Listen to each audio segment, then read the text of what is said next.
Hi friend. मैं हूँ आपकी कीर्ति श्रीवास्तव, साइकोलॉजिस्ट एंड काउंसलर। इसके पहले मैंने आपको एक वीडियो शेयर किया था जो बच्चों से रिलेटेड था, जिसमें मैंने आपको ADHD प्रॉब्लम के बारे में बताया था। आई होप सो कि मेरा ये वीडियो आपको पसंद आया होगा। आज मैं आपके सामने एक नया वीडियो लेकर आई हूँ जो हमारे कंसंट्रेशन पावर और फोकस से रिलेटेड है। जो कंसंट्रेशन पावर और फोकस है, वो ये जो हमारा वीडियो है वो सिर्फ बच्चों के लिए नहीं है, ये हमारे एडल्ट के लिए भी है। और हर एक नॉर्मल पर्सन जो भी रूटीन एक्टिविटीज़ या वर्क करता है, क्योंकि हम कोई भी वर्क या एक्टिविटीज़ करते हैं उसके लिए हमें प्रॉपर कंसंट्रेशन और फोकस का होना बहुत ज़रूरी है। अगर ये चीज़ें हमारे पास नहीं होंगी तो हम अपने वर्क को प्रॉपरली नहीं कर सकते हैं। फोकस एंड वैसे तो फोकस और concentration both are the properties of attention. किसी भी काम के लिए जो हमारा अटेंशन होता है उसके लिए जो हमें दो प्रॉपर्टीज़ की ज़रूरत होती है वो फोकस और कंसंट्रेशन होते हैं। बट इनमें एक बेसिक डिफरेंस होता है कि फोकस वो होता है जैसे हम किसी काम को कर रहे हैं, उसमें हमें इंटरेस्ट है, हम उसे समझ रहे हैं, तो हम उसमें कितने लेवल पे उसको समझना चाहते हैं, कितने लेवल पे हमारा इंटरेस्ट है, दिस इज़ अ फोकस करना चाहते हैं। हमारी खुद की जो उस चीज़ के प्रति जो हमारी जिज्ञासा है वो फोकस है। लेकिन हम तब तक फोकस नहीं कर सकते हैं जब तक कि हमारे पास कंसंट्रेशन पावर नहीं होगा। तो concentration power is a different thing. Concentration means is the control of attention, ये हम कितना उस चीज़ पर अटेंशन दे सकते हैं। तो इसीलिए अगर हम किसी भी चीज़ को करते हैं, किसी भी वर्क को हम करना चाहते हैं, अगर हम उसको फुल फ्लैश बहुत अच्छे तरीके से करना चाहते हैं, तो हमारे पास इन दोनों एबिलिटीज़ का होना बहुत ज़रूरी है। लेकिन समटाइम्स ऐसा होता है कि हम किसी चीज़ पे कॉन्संट्रेट नहीं कर पाते हैं, लेकिन कुछ समय के बाद हम फिर करने लगते हैं। लेकिन अगर लगातार आपके साथ ऐसा हो रहा है कि आप किसी चीज़ पे प्रॉपर कंसंट्रेट नहीं कर पा रहे हैं या प्रॉपर अटेंशन नहीं दे पा रहे हैं, तो दिस इज़ अ प्रॉब्लम। ये एक प्रॉब्लम है जिसकी वजह से आपको ये सब फेस करना पड़ रहा है। हो सकता है कि ये किसी भी चीज़ से रिलेटेड प्रॉब्लम हो सकती है, जिसके बारे में अभी आगे आपको मैं बताऊँगी। तो हमारे कंसंट्रेशन पावर पे हमारा एक्सटर्नल और एनवायरमेंटल दोनों तरह का जो एटमॉस्फेयर होता है वो इफ़ेक्ट डालता है। एक्सटर्नल एनवायरनमेंट मीन हमारी बॉडी से रिलेटेड या हमारे खुद के थॉट से रिलेटेड हो सकता है। और इंटरनल एनवायरनमेंट जो होता है वो बाहर से रिलेटेड भी होता है, जिसकी वजह से हमें ये प्रॉब्लम फेस करनी हो पड़ती है। कुछ ऐसे फैक्टर्स होते हैं जो हमारे उस कंसंट्रेशन पावर पे इफ़ेक्ट डालते हैं। जैसे सबसे पहले डिस्ट्रैक्शन। हम किसी भी चीज़ को अगर समझ रहे हैं, उसको समझने की कोशिश कर रहे हैं, लेकिन हमारा माइंड वैसा सेटअप नहीं है, बार बार डिस्ट्रैक्ट हो रहा है, तो हम कभी भी उस चीज़ को प्रॉपर नहीं समझ सकते। इसमें कुछ ऐसे फैक्टर्स भी होते हैं, जैसे कई बार हम इम्प्रॉपर स्लीप, पूरी नींद नहीं ले पाते हैं, तो पूरी नींद ना ले पाने के कारण भी हम किसी चीज़ पे फोकस नहीं कर पाते हैं। लो फिज़िकल एक्टिविटीज़, जो लोग फिज़िकल एक्टिविटीज़ बिल्कुल भी नहीं करते हैं या बहुत कम करते हैं, उनमें भी कंसंट्रेशन पावर वीक होता है, क्योंकि उनका स्टैमिना उतना डेवलप नहीं होता है। फिर प्रॉपर फूड लाइफ़स्टाइल, हमारी लाइफ़स्टाइल जो होती है वो प्रॉपर ना होना, उसमें जैसे हम प्रॉपर न्यूट्रिशंस के फूड नहीं लेते हैं, फूड सप्लीमेंट नहीं लेते हैं, प्रॉपर फूड नहीं लेते हैं, इसकी वजह से भी हमारा कंसंट्रेशन पावर वीक होता है। और एनवायरमेंटल नॉइज़, मतलब कि बाहर से आने वाला कोई भी शोर, ये भी हमारे कंसंट्रेशन पावर को वीक करता है। क्योंकि कंटिन्यूशन में जब हम बहुत ज़्यादा शोर में रहते हैं तो हमारी ब्रेन में कुछ ऐसी नर्व्स होती हैं जो जिन पर कि इम्पैक्ट आता है और वो हमारे कंसंट्रेशन पावर को वीक करते हैं। तो अगर हमारे साथ कंटिन्यूशन में ये समस्या है कि हम किसी चीज़ पे कंसंट्रेशन नहीं कर पा रहे हैं, चाहे वो चीज़ हमारे इंटरेस्ट की हो या ना हो, क्योंकि कई बार ऐसा होता है कि हमें अपने इंटरेस्ट से बाहर की चीज़ों पर भी कंसंट्रेट करना पड़ता है। तो अगर ऐसी समस्या आपके साथ आ रही है या ऐसी प्रॉब्लम आ रही है, तो दैट मीन्स कि आपको ये प्रॉब्लम है और आपको इसको समझना है। और इसके लिए आपको घर पर ही कुछ छोटी-छोटी ऐसी एक्सरसाइज़ या कुछ ऐसी अपने अपना एफ़र्ट्स लगा के उसको डेवलप करना है, इसको जानना है, इसको समझना है। तो इसीलिए मैं आपके सामने अपना ये वीडियो लेकर आई हूँ और मैं आपको ऐसे छोटी-छोटी चीज़ें बताती हुई, तो मैंने आपको फैक्टर्स बताए हैं कि वो फैक्टर्स जो आपके कंसंट्रेशन पावर को वीक करते हैं। अब मैं आपको ये बताऊँगी कि ऐसे कौन से कॉजेज़ होते हैं जिनकी वजह से हमारा जो कंसंट्रेशन पावर जो होता है वो वीक होता है। इसमें कॉग्निटिव कॉसेज़ होता है, साइकोलॉजिकल कॉसेज़ होते हैं, मेडिकल कॉसेज़ होते हैं और हमारी प्रॉपर जो लाइफ़स्टाइल होती है, जो रूटीन लाइफ़स्टाइल हम इसकी वजह से हमारे ये कंसंट्रेशन पावर वीक होता है। कॉग्निटिव कॉसेज़ में जैसे कि ओवरथिंकिंग, कभी-कभी हम ये होता है कि हम अपनी लाइफ़ में जुड़ी बहुत सारी प्रॉब्लम्स के लिए हम ओवरथिंकिंग करते हैं। हम उस चीज़ को बहुत ज़्यादा सोचते हैं, बहुत ज़्यादा डीपली लेते हैं, जबकि वो प्रॉब्लम शायद इतनी बड़ी नहीं होती है। तो ये कॉग्निटिव कॉसेज़ होता है जो आपके कंसंट्रेशन पावर को वीक करता है। इसीलिए आपको ओवरथिंकिंग से बचना चाहिए। फिर साइकोलॉजिकल प्रॉब्लम्स होती हैं, साइकोलॉजिकल प्रॉब्लम्स जो होती हैं वो मेनली बहुत ज़्यादा इफ़ेक्ट डालती हैं हमारे कंसंट्रेशन पावर पे। जैसे सम टाइम कोई घटना हमारे साथ घट गई हो या कोई प्रॉब्लम्स हमारी लाइफ में आ गई हो, तो हम कभी-कभी उसमें इतना डूब जाते हैं कि हम डिप्रेशन में आ जाते हैं। डिप्रेशन वो चीज़ होती है, जैसे हम इसके बारे में भी मैं आपको अपना आगे वीडियो शेयर करूँगी, आपको बताऊँगी कि डिप्रेशन क्या होता है। एंग्ज़ायटी होती है, एंग्ज़ायटी मीन्स कि दुश्चिंता, मतलब किसी भी अनावश्यक सोच को अपने मन में पाले रखना और उसको बहुत ज़्यादा अपनी लाइफ़ में हावी कर लेना। तो उससे आपके माइंड में वो चीज़ ज़्यादा हावी हो जाती है और आपका कंसंट्रेशन पावर वीक होता है। तो हमको इन सब चीज़ों से बचना चाहिए। फिर मेडिकल कंडीशंस भी हमारे कंसंट्रेशन पावर को वीक कहते हैं। कहते हैं ना कि स्वास्थ्य ही धन है। अगर हमारा शरीर मतलब हमारा स्वास्थ्य हमारा अच्छा है, तो हमारे पास सबसे बड़ा धन है। तो मेडिकल कंडीशन भी एक बहुत बड़ी प्रॉब्लम है जो हमारे कंसंट्रेशन पावर को वीक करती है।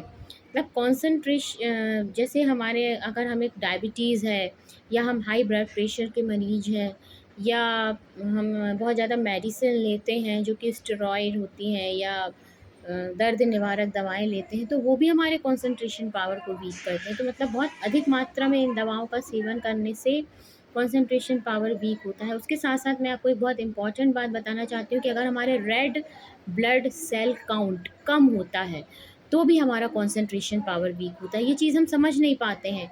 अगर आपके साथ ऐसी कोई समस्या है, तो प्लीज़ आप अपना मेडिकल चेकअप कराएँ।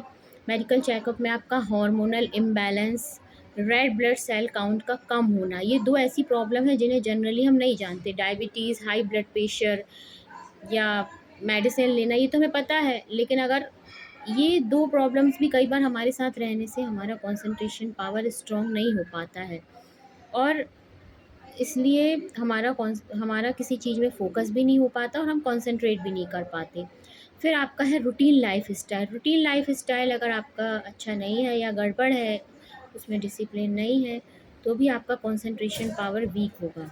रूटीन लाइफ़स्टाइल में जैसे कि अगर आप प्रॉपर स्लीप नहीं लेते हैं, आपको थकान है, चिड़चिड़ापन है या प्रॉपर आप फूड इनटेक नहीं कर पा रहे हैं, आप किसी ऐसे एटमॉस्फेयर में रह रहे हैं जहाँ पर कि आप एडजस्ट नहीं कर पा रहे हैं, तो ये सारी चीज़ें भी आपके कंसंट्रेशन पावर को वीक करती हैं। तो इन सब चीज़ों को हमें ध्यान में रखना है कि क्या हमारे साथ ऐसी कोई समस्या चल रही है? अगर चल रही है तो हमें उस पे ध्यान देना है और उस चीज़ के लिए फ़ोकस करना है। अब मैं आपको ये बताऊँगी कि कौन से ऐसे तरीके होते हैं जिनसे कि आप अपने कंसंट्रेशन पावर को स्ट्रॉन्ग कर सकते हैं। बहुत सिंपल चीज़ें हैं जो आप अपने घर पे कर सकते हैं और खुद से कर सकते हैं। इसके लिए आपको किसी की भी ज़रूरत नहीं है। अगर आप खुद में ये चीज़ें बदलाव लाएँगे तो आप अपने कंसंट्रेशन को स्ट्रॉन्ग कर सकते हैं। जैसे कि सबसे पहले आपको ये करना है कि अगर आप किसी चीज़ से डिस्ट्रैक्ट होते हैं तो आपको उस चीज़ के लिए आपको सोचना है और आपको एक ऐसा एटमॉस्फेयर अपने लिए क्रिएट करना है। जैसे सपोज़ आप अपने लिए एक अलोन एटमॉस्फेयर प्रिपेयर करिए। उस अलोन एटमॉस्फेयर में आप अपने साथ बैठिए और अपने खुद के बारे में सोचिए। आप ये सोचिए कि आपकी रूटीन लाइफ़स्टाइल में क्या चल रहा है, आप किस चीज़ के लिए सफ़र कर रहे हैं। आपको ऐसा लगता है कि आपके साथ ये प्रॉब्लम है, तो उसके लिए आप अपने आप को उससे निकालिए। आप ये सोचिए कि आपको उससे क्या हार्म हो रहे हैं, क्या तकलीफ़ें आपको उससे हो रही हैं, क्या प्रॉब्लम आप झेल रहे हैं। तो उस चीज़ पे थिंकिंग करके आपको अपने उस वर्क को चेंज करना है। सेकंड, आप मल्टीटास्किंग वर्क अगर आप करते हैं, एक साथ बहुत सारे काम करते हैं कि मतलब आप ये भी पेपर वर्क भी कर रहे हैं, आप यहाँ किसी से बात भी कर रहे हैं, आप ऐसे मल्टीटास्किंग बहुत सारे वर्क होते हैं जो हम अपनी लाइफ़स्टाइल में करते हैं, तो आप इनसे बचिए। क्योंकि मल्टीटास्किंग वर्क आपका माइंड एक बार में एक चीज़ को ही बहुत अच्छे से ग्रास्प करता है, एक बार में ही आपकी मेमोरी में वो चीज़ आती है। अगर आप मल्टीटास्किंग वर्क करेंगे तो आपकी मेमोरी ना तो उस वर्क को प्रॉपर ले पाएगी, ना इस वर्क को प्रॉपर ले पाएगी। तो मोस्टली आप मल्टीटास्किंग वर्कों से बचिए। आप उतना ही करिए जितना आप कर सकते हैं, जितने आपके अंदर अपने आप को आप एबिलिटी महसूस करते हैं।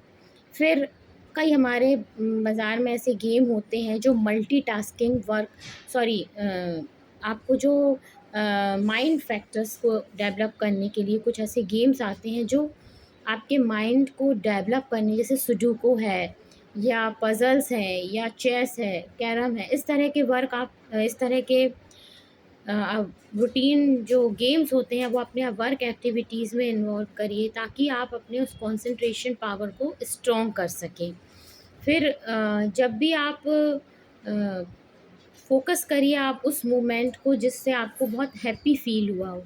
आप अपने पास्ट के बारे में बहुत ज़्यादा मत सोचिए या अपने जो आपकी लाइफ़ में जो आगे होने वाला है वो कैसे होगा, क्या होगा, उस चीज़ में बहुत ज़्यादा भी फ़ोकस मत करिए क्योंकि अभी आप वैसे ही एक प्रॉब्लम झेल रहे हैं, आपके अंदर एबिलिटी कम हो चुकी है। तो आप अपना जो अभी प्रेज़ेंट कंडीशन है आप उसको एन्जॉय करिए, उसके साथ रिलैक्स रहिए और उसको फ़ील करिए कि आप शायद उसमें बहुत अच्छा कर पा रहे हैं और करना चाहते हैं और कर पाएँगे, तो आपको वो करना है।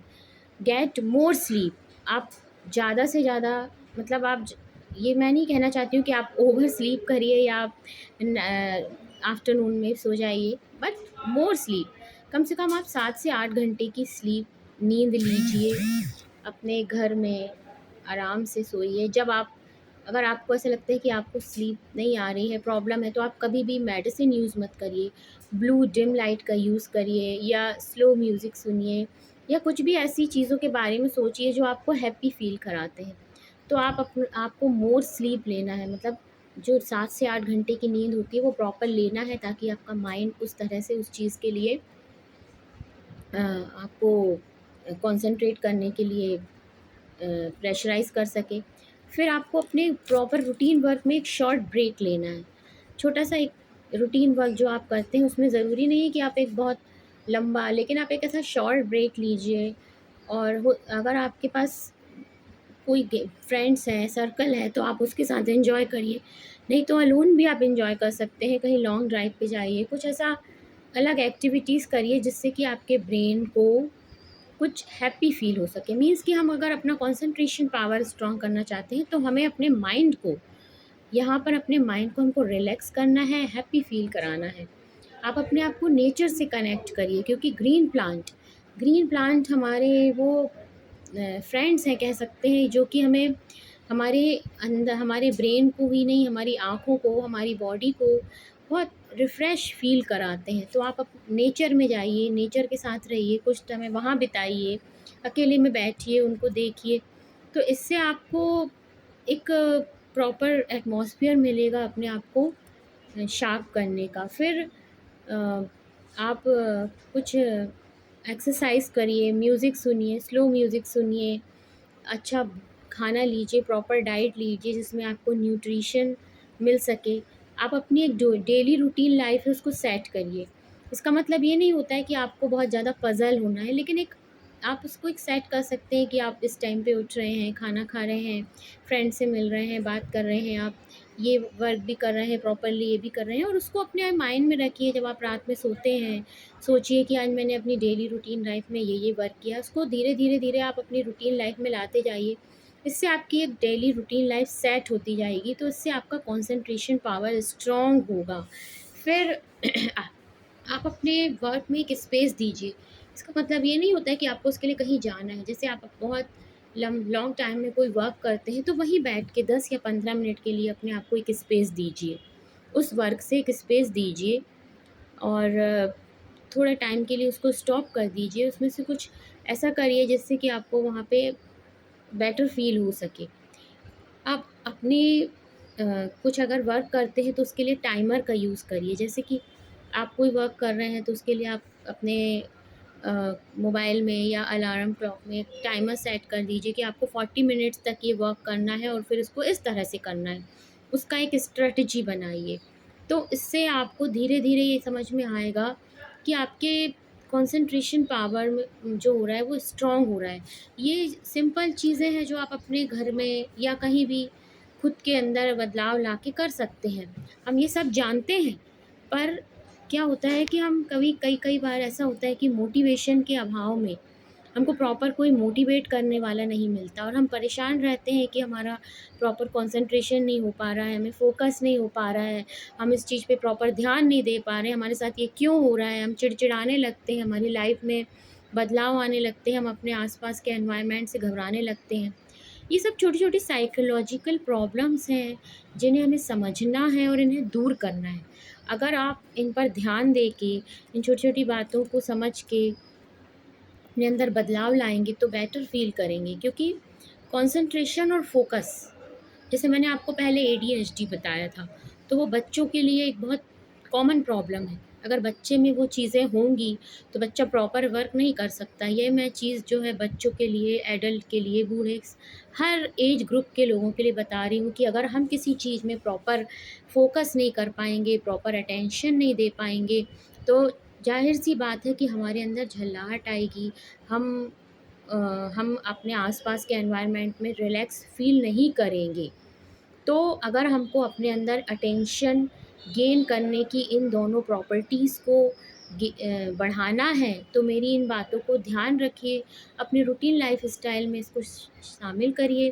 और अगर आपके साथ ऐसी कोई समस्या कंटिन्यूएशन में हो रही है, लगातार हो रही है और आप नहीं कर पा रहे हैं, तो this is a major problem, this is a major psychological problem, this is a major cognitive problem, medical issues. तो आप प्लीज़, प्लीज़ मेरी बात को ध्यान रखिए, इसे दूर करिए, नहीं तो आगे जाके ये आपकी मेमोरी को लॉस कर देगा। आज तो सिर्फ़ आपके अंदर ये है कि आप कॉन्सन्ट्रेट नहीं कर पा रहे हैं, फ़ोकस नहीं कर पा रहे हैं, छोटी-सी प्रॉब्लम है। इससे आप निकल सकते हैं, लेकिन अगर आपकी मेमोरी लॉस हो गई, तो उसे बाहर लाना बहुत मुश्किल होता है। वो आ जाता है, लेकिन उसके लिए फिर आपको बहुत हार्ड वर्क करना होगा। आपको उसके लिए आपको शायद पता ना होने के कारण धीरे-धीरे वो मेमोरी लॉस जो आपके अंदर जो प्रॉब्लम है वो विकसित होती जाएगी, बढ़ जाएगी।